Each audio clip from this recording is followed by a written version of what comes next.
বন্ধুরা, আজকের বিষয়টি বড় লজ্জার, বড় দুঃখের। আরজি করের মেয়েটি ও ধর্ষিতা ভারত মাতা। নিবেদিতা বলেছিলেন, গুরুদেবের মধ্যে এক অসহ্য যন্ত্রণা লক্ষ্য করেছি, যে যন্ত্রণা আর কোনো কিছুর জন্য নয়, মাতৃভূমি ভারতের চিন্তা।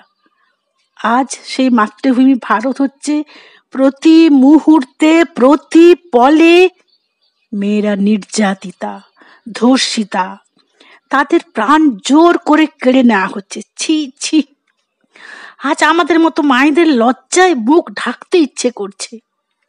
স্বাধীনতার দিন, আজ পতাকা তুলে জয় ভারত মাতা কি জয় বলে জয়ধ্বনি করার ক্ষমতা নেই। লজ্জা অপমানে মুখ ঢাকবো কোথায়?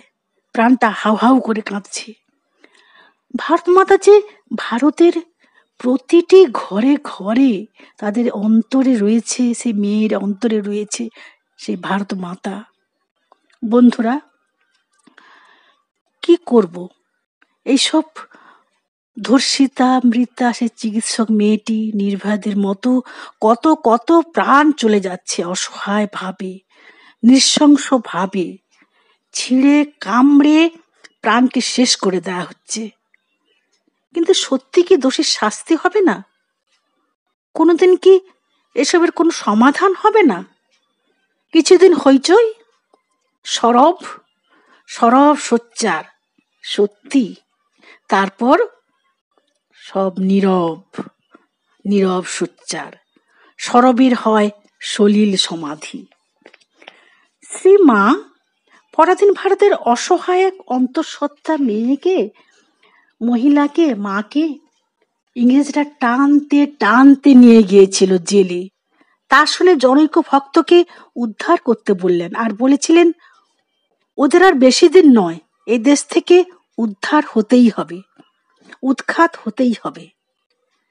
সেই ইংরেজদের থেকে মুক্তি পেলাম আমরা। সত্যিই তো, সেটা ছিল 15ই আগস্ট 1947 সাল। দেশ স্বাধীন হয়েছে, কিন্তু কোথায় আমরা? আমরা স্ব-অধীন, অর্থাৎ স্বাধীন হয়েছি। সত্যি, যখন খুশি স্বাধীন হয়েছি, যখন খুশি যা খুশি স্বেচ্ছাচার করে বেড়াচ্ছি স্বাধীন হয়ে। তাই তো উক্ত নরখাদক নয়, নারী খাদক। সত্যি, শুধু সঞ্জয় রায় নয়, এর সঙ্গে কত চক্র, যে একটা বিরাট চক্র কাজ করছে, তার ইয়ত্তা নেই। প্রকাশ্যে বন্ধুরা আমরা দেখেছি বিভিন্নভাবে নির্যাতিতা হচ্ছে অনেক মেয়েরাই, টিজিং হচ্ছে। আমরা মেয়েরা ছোট থেকেই কম বেশি তো ভুক্তভোগী। তা কোথায় তার নিরাপত্তা? কোথায় আমাদের নিরাপত্তা? কোথায় আমরা গেলাম? কি শিক্ষা পেলাম? এই শিক্ষা স্বাধীন দেশের সুনাগরিকেরা মেয়েদের দিকে লগলগ করে জিভ বাড়িয়ে চলেছে। করুক না, নিজেদের মা, মেয়ে, বোন, এদের সঙ্গে ধর্ষণ করুক, খুন করুক, ছিঁড়ে ছিঁড়ে খাক, কিন্তু পরের মেয়েদের উপর এত চোখ কেন? এত জিভ লগলগ করে কেন? ছি ছি, এদের ভাবতেও লজ্জা করে না।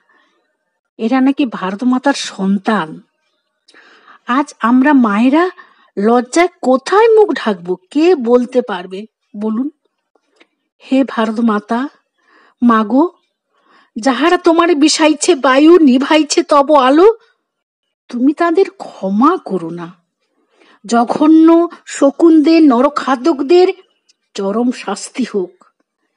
মেয়েদেরকে যেন এভাবে জঘন্যভাবে প্রাণ হারাতে না হয়, আর ভবিষ্যতে এমন জঘন্য কাজ করার সাহস না পায়। আমার মতো সব প্রতিটি ঘরের মায়েদের এই বড় অনুরোধ, চিৎকার করে আমরা বলি, জয় ভারত মাতা, চরম শাস্তি হোক, নিপাত যাক এইসব নারী খাদকরা।